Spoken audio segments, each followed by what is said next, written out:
E o tema para esta noite vai ser revelações do vento para nos trazer vitórias. Sempre lembrando que foi o Senhor Jesus quem escolheu a figura do vento para falar do Espírito Santo. Ele escolheu a figura do vento no diálogo entre ele e Nicodemos. Ele disse: Nicodemos, você é mestre em Israel e não conhece, não compreende o vento. O vento sopra onde quer. Você não sabe de onde ele vem e não sabe também para onde ele vai.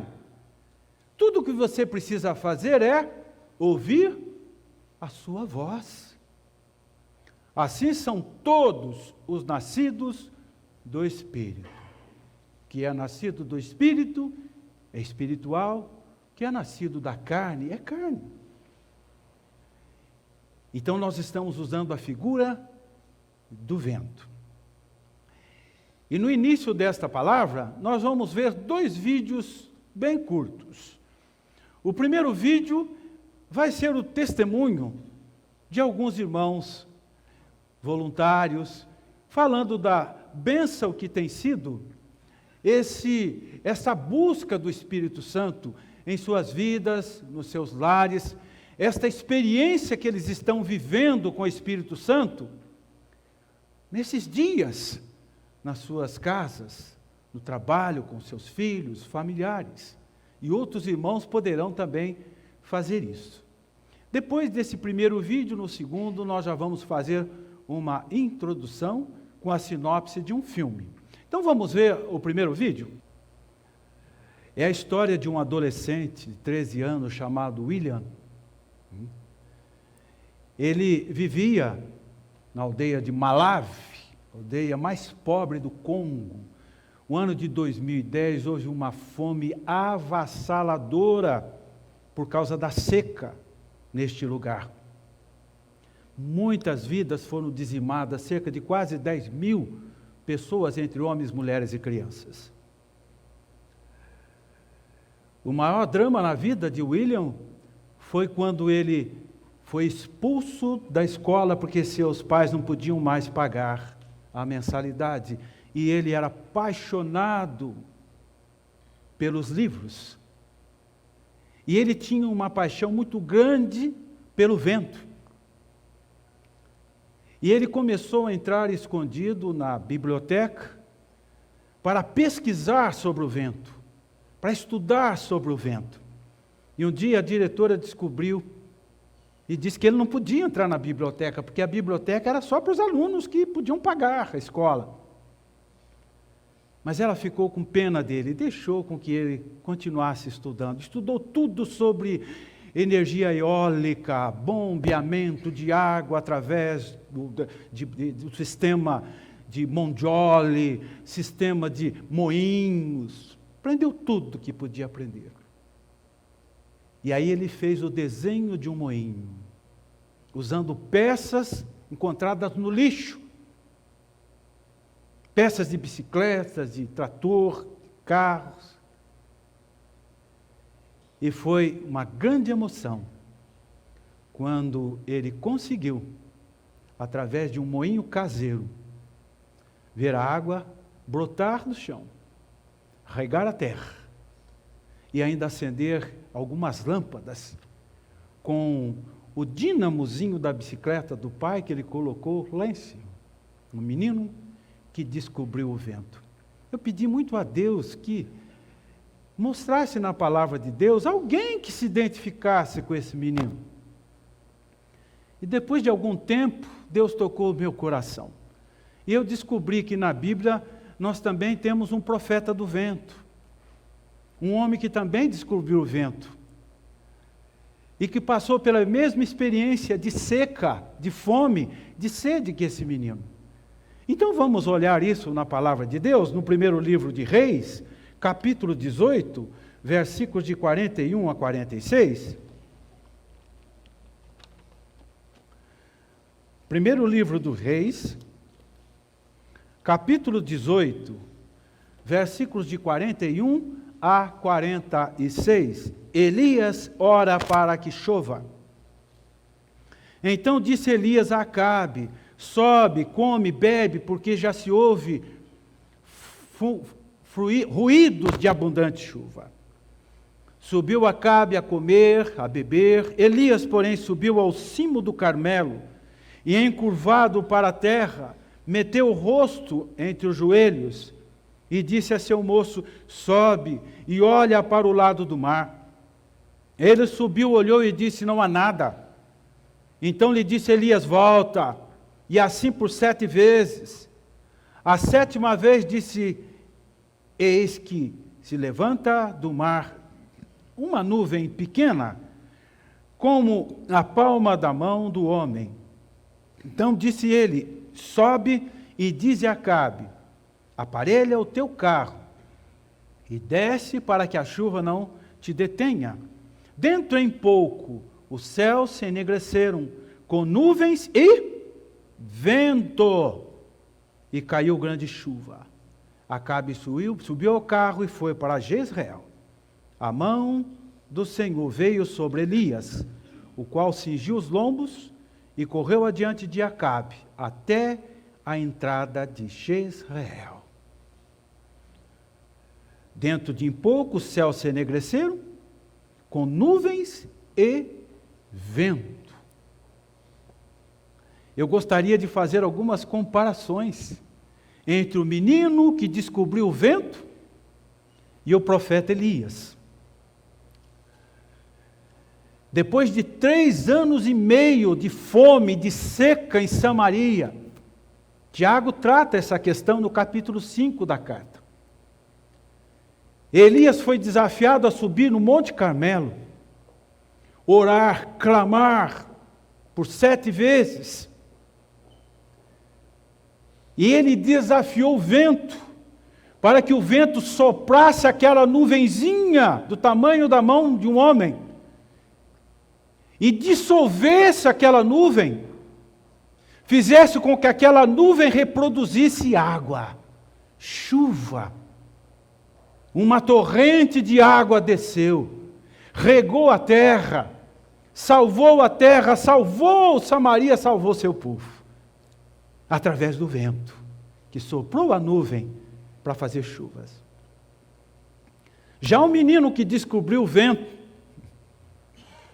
ele confiou no poder do vento, ele acreditou na capacidade do vento. Deus usou a sua capacidade para construir um moinho de ventos, usando peças do lixo. E ele conseguiu desafiar o vento para mover o seu moinho e trazer água da terra para regar a terra e salvar o seu povo. Então nós podemos voltar para casa dizendo: o menino do vento e o profeta do vento.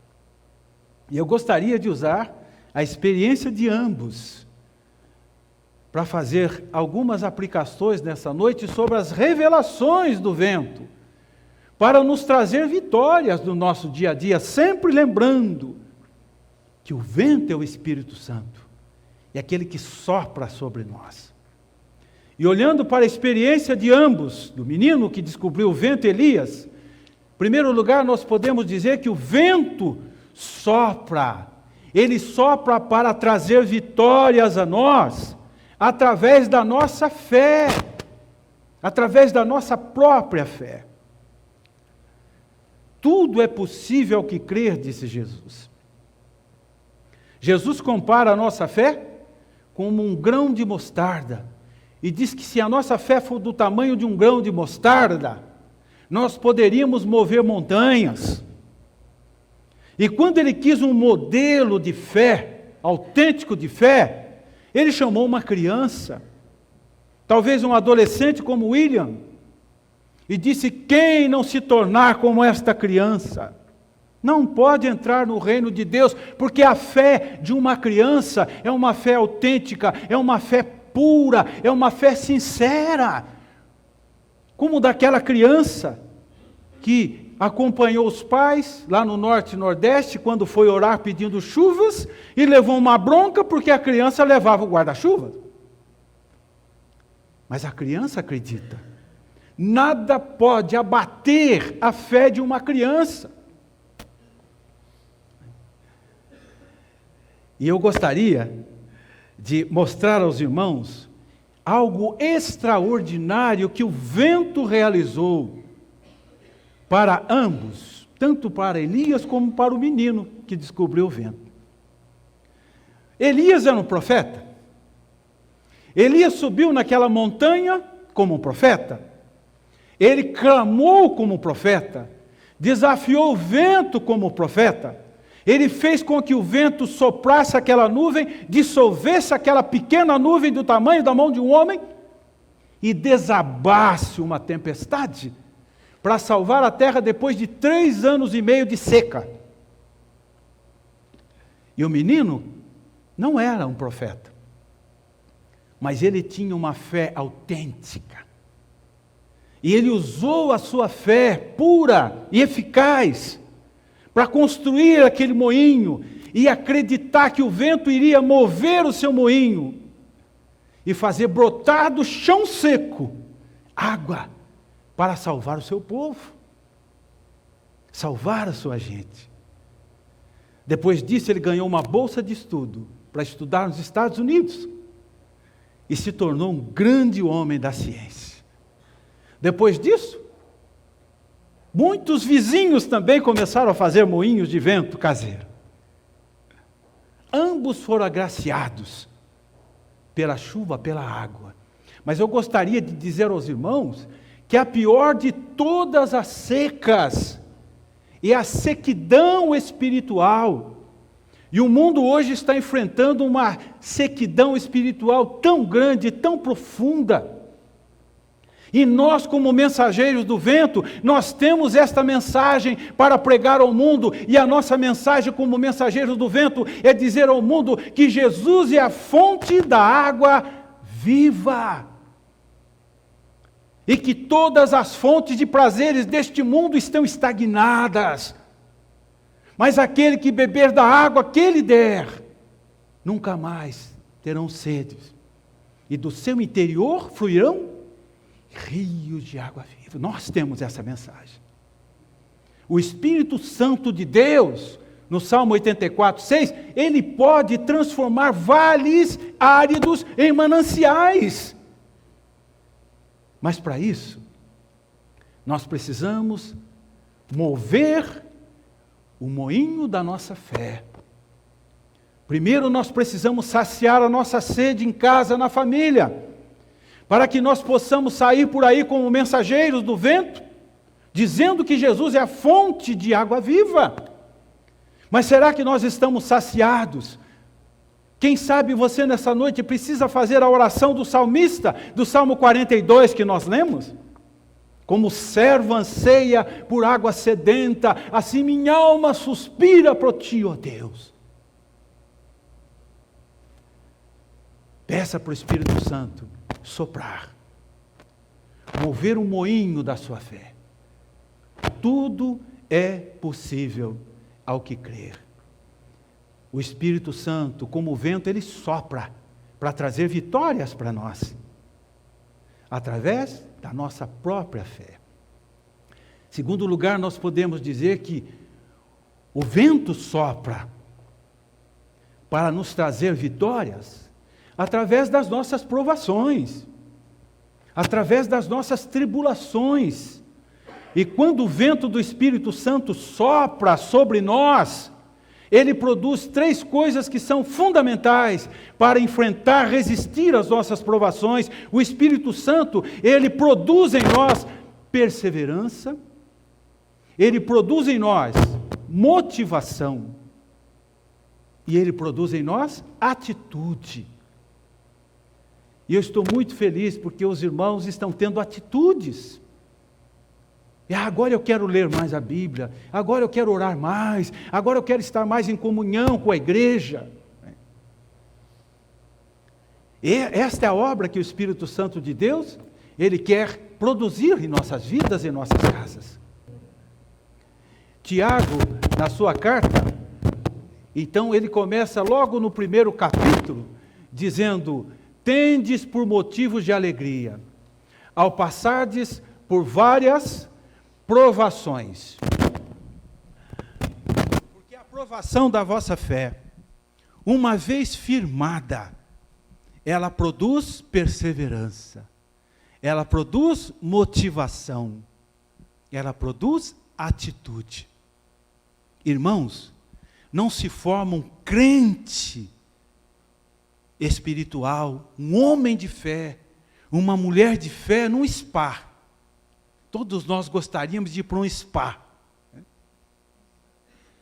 Mas o Espírito Santo de Deus, ele forma homens e mulheres de fé nas rajadas de vento. Quanto maior as rajadas de vento, os pipas sobem mais altos.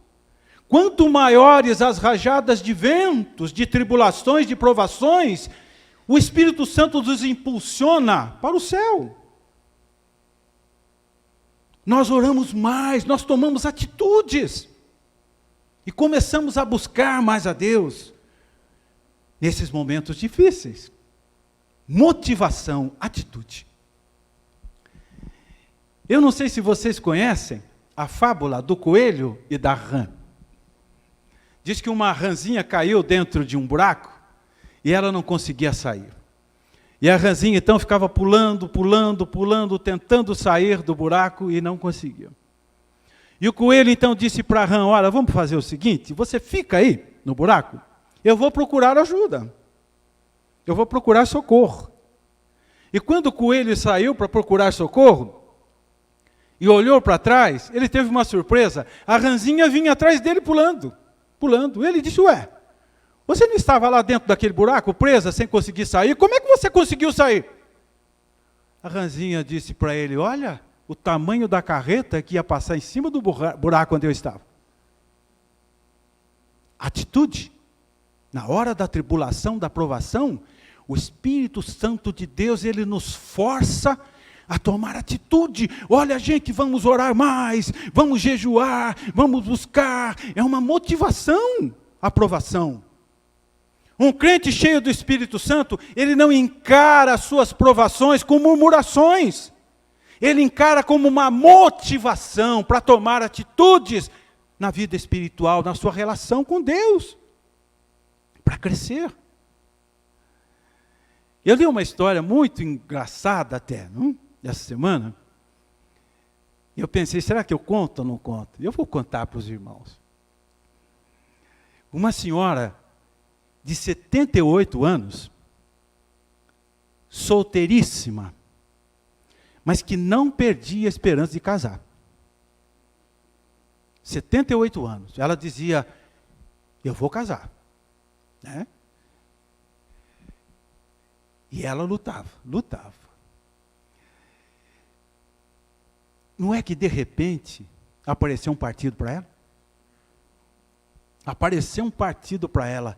E olha, como diz o ditado, a sorte vem em dobro. Um homem mais rico da cidade se apaixonou por ela. Né? E ela ficou empolgada e disse: vamos casar logo. Não podemos perder tempo, até mesmo porque o pretendente já beirava quase que 100 anos. Temos que casar. Né? Mas na véspera do casamento, o noivo chegou para ela e disse: eu acho que não vai dar para casar.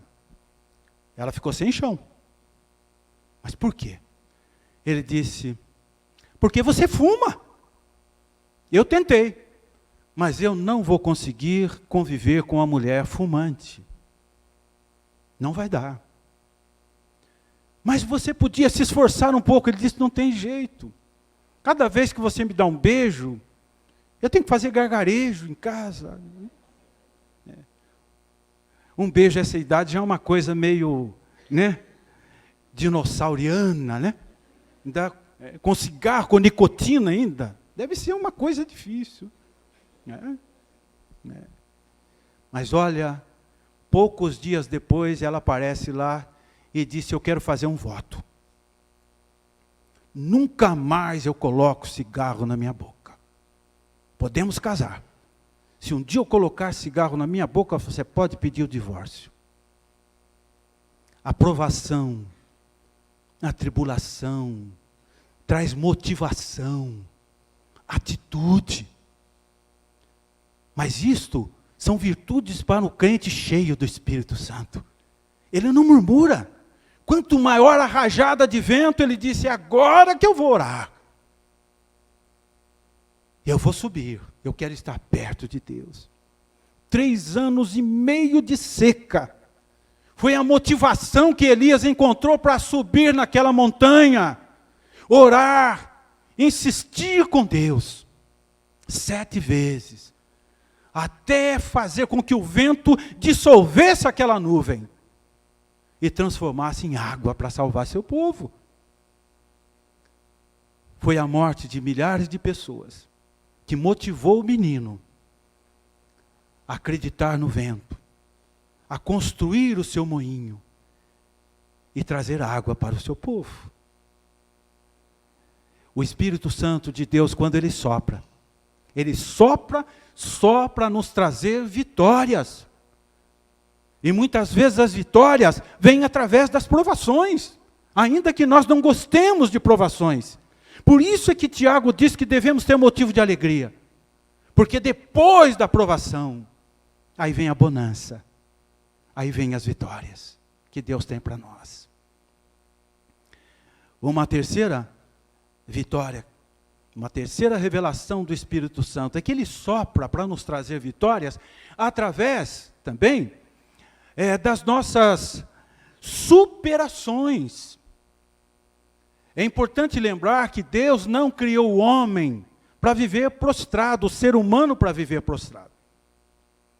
Deus criou o ser humano para levantar, para superar, para transcender. O ser humano tem essa capacidade. Deus já colocou na natureza humana essa capacidade de superação. E um crente cheio do Espírito Santo, muito mais ainda. Ele não fica no chão prostrado, ele pode cair. 7 vezes cairá o justo. Mas ele não fica no chão, porque o Senhor o toma pela mão. Ele supera. Se eu perguntasse aqui para os irmãos, o que é mais importante para você, na sua opinião?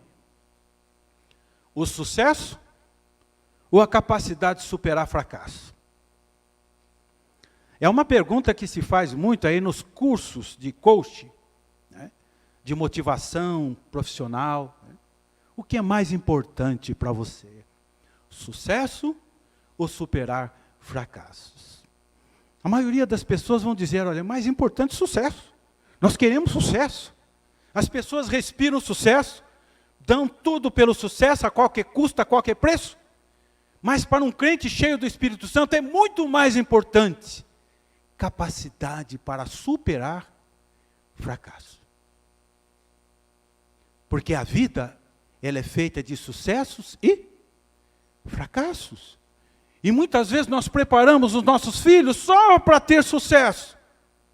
E eles não têm capacidade para enfrentar fracassos, derrotas, até mesmo na vida sentimental. Mas para nós, crente cheio do Espírito Santo, é muito mais importante superar. Uma universidade estava selecionando 2 professores para ocupar uma vaga. Então eles olharam o histórico dos 2 professores. Um deles tinha um histórico só de sucesso. O outro tinha histórico de fracassos, sucesso. Fracassos, sucesso. Qual dos 2 a faculdade admitiu? O que tinha capacidade para poder superar os fracassos. Porque a vida é assim. Eu não sei se vocês acompanharam pela televisão, no Dia das Mães, que foi dia 7 de maio, o caso do Sidão, goleiro do Vasco. Os irmãos que entendem de futebol aqui, tenho certeza que acompanharam isso.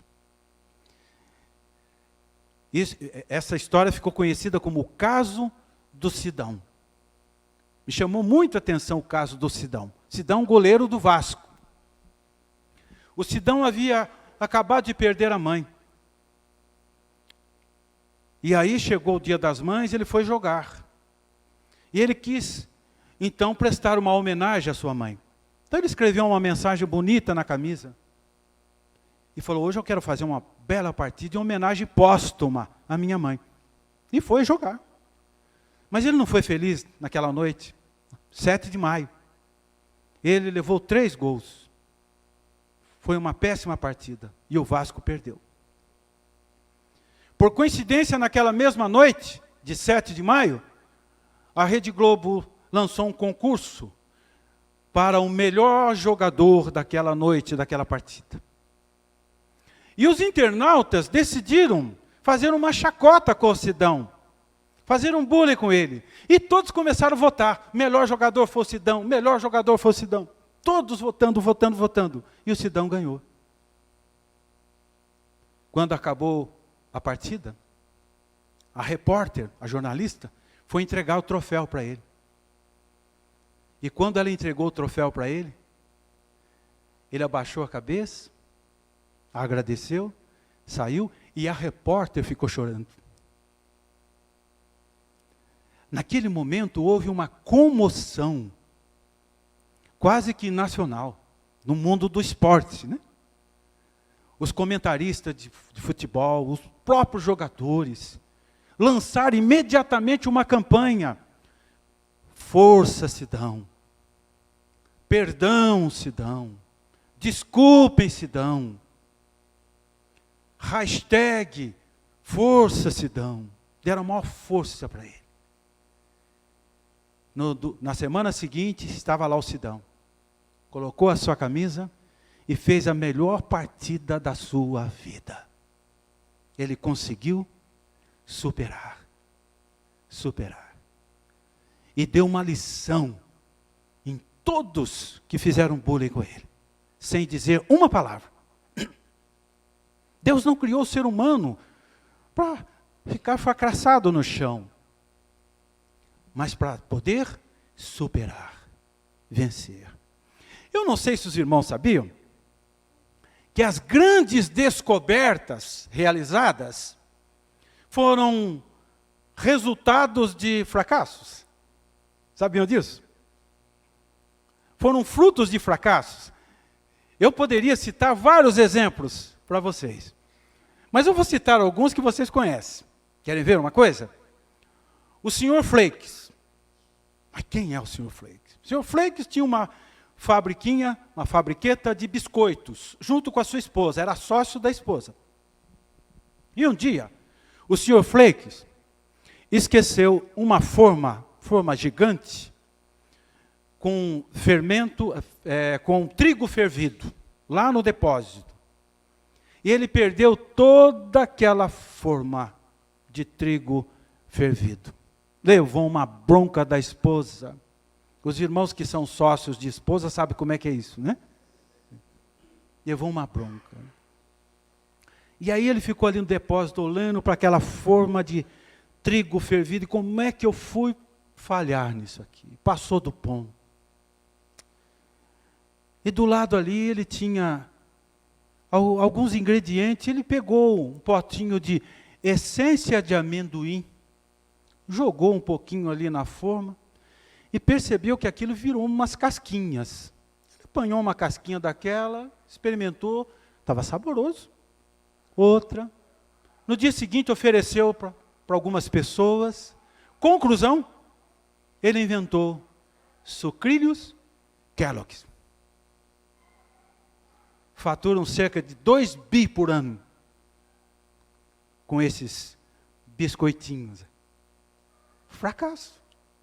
Do fracasso, ele superou. E os irmãos Scott, que perderam um lote inteiro de papel higiênico, tinha uma fábrica de papel, de produtos de papéis. Perderam. O que é que nós vamos fazer com esse lote inteiro? Os papéis higiênicos saíram com o dobro do tamanho. Aí eles disseram, vamos fazer o seguinte, vamos dar de brinde para os nossos clientes, já que a gente perdeu, não vamos jogar fora não. Mas quem é que vai querer usar isso? Usa como toalhinha para enxugar a mão, na pia. Toalhas, Scott. A criatividade. As grandes invenções surgiram exatamente de fracassos. E o Espírito Santo pode dar para nós aquela inspiração, aquela criatividade dos 4 amigos do paralítico. Eles chegaram com o paralítico na casa onde Jesus estava operando milagres. Não puderam entrar porque a casa estava lotada. Não puderam entrar pelas portas e nem pelas janelas. E qual foi a criatividade deles? Tiraram as telhas. E desceram o paralítico pelo telhado. E ele foi curado. Criatividade. Isso é coisa do Espírito Santo. Um crente cheio do Espírito Santo, ele para, ele pensa, ele tem inspiração. Elias não foi um herói perfeito. Elias foi um profeta de altos e baixos. Ao mesmo tempo que ele enfrenta os 450 profetas de Baal, ele foge de Jezabel, com medo. Depois ele sobe lá no Monte Carmelo e faz chover. Faz o vento soprar a nuvem. Depois ele entra numa caverna. E fica ali deprimido. Mas o vento visitou Elias na caverna. Quando ele sentiu aquela brisa soprar na caverna, ele se renovou. Ele se restaurou. Ele voltou para o seu ministério. Ele ungiu profetas. Ele ungiu reis. Ele ungiu sacerdotes. Até chegar o dia dele ser arrebatado. Naquele redemoinho de vento. E uma carruagem de fogo. 2 figuras do Espírito Santo. O maior drama na vida do William, do menino que descobriu o vento, foram as agressões físicas do pai. Foi o desprezo do pai. O desprezo dos seus amigos. Já não bastava a fome. Eles plantavam milho. E quando ele chegou para o pai, pediu a bicicleta do pai emprestado para usar as 2 rodas e usar a catraca, usar o dínamo para fazer o seu moinho, o pai bateu nele. Sofreu bullying, mas ele não se abateu. Ele acreditou no vento. Ele confiou no poder do vento. Ele superou. Ele fez a água brotar do chão, regar a terra e acender algumas lâmpadas. E ainda funcionar no radinho que ele tinha em casa. Deus não criou o ser humano para viver prostrado, mas para poder vencer, se restaurar e superar. E finalmente, o vento sopra para nos trazer vitórias através do nosso otimismo. Porque a fé é otimista. Quando nós lemos Hebreus 11:1, diz que a fé é certeza das coisas que se esperam. A fé é convicção de fatos que não se veem. E foi a certeza e a convicção daquele menino que o levou a fazer aquele moinho, acreditando que a água ia chegar para o seu povo. Isso é fé. Isso é certeza. Enquanto aquele exército de Israel olhava para o gigante Golias e diziam assim: não dá para derrubar esse gigante, ele é muito grande, não dá para cair, é muito grande. Davi olhou para o mesmo gigante e disse: ele é tão grande, que dificilmente eu vou errar a pedra. Isso é otimismo. Um crente cheio do Espírito Santo, ele é otimista. Ele pode estar passando por provações, mas ele é otimista, porque ele é soprado pelo vento. Moisés enviou 12 espias para espionar a terra. 10 dos 12 ficaram prostrados, pessimistas. E o pior é que eles ainda disseminaram o pessimismo na vida do povo que queria desistir e voltar. Mas Caleb se levantou e disse: não, minha gente, se essa terra está cheia de gigante, se Deus é por nós, quem será contra nós? Eia, subamos e possuímos essa terra. Essa terra é nossa.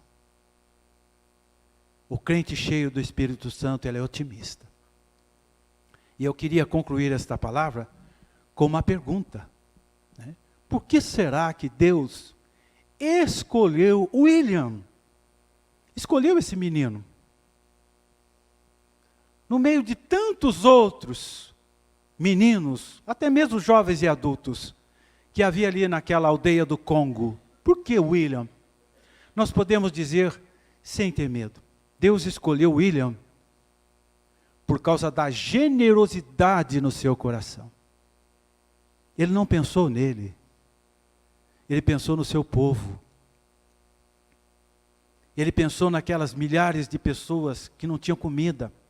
Se vocês assistirem o filme, vocês vão observar que eles estavam vivendo de ajuda humanitária. O caminhão chegava, é aquela cena que vocês estão acostumados a ver. Corria todo mundo para pegar um pacote de farinha.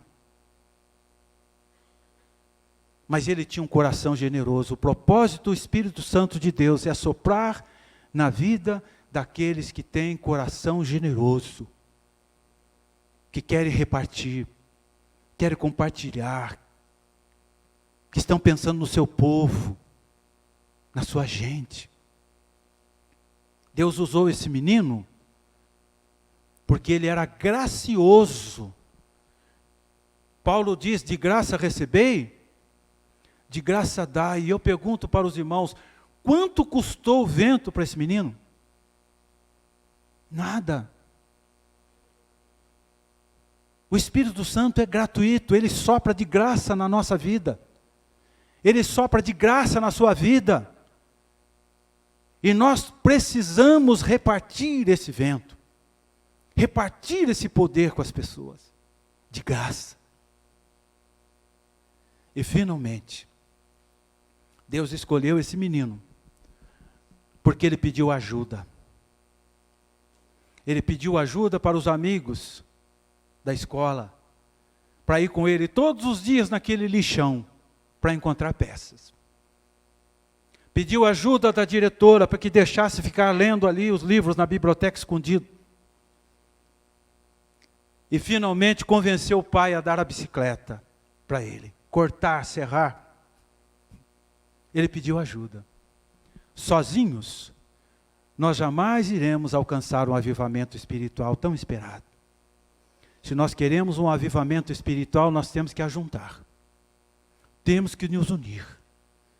As famílias que não estão orando por ninguém, não volte para casa sem tirar alguém para você orar. Nós temos que estar juntos. O próprio cântico diz ajuntamento. Nós temos que ajuntar para que o Espírito Santo de Deus possa soprar nesta igreja, para que esta igreja fique cheia do seu Espírito. A maior descoberta que um homem pode fazer não é se existe vida em outro planeta, e nem tampouco foi o movimento de rotação, translação da Terra. A maior descoberta do homem é a descoberta do vento. Foi na minha vida, foi na sua vida, e agora nós precisamos estar cheios desse sopro para soprar lá fora, em nome de Jesus. Amém.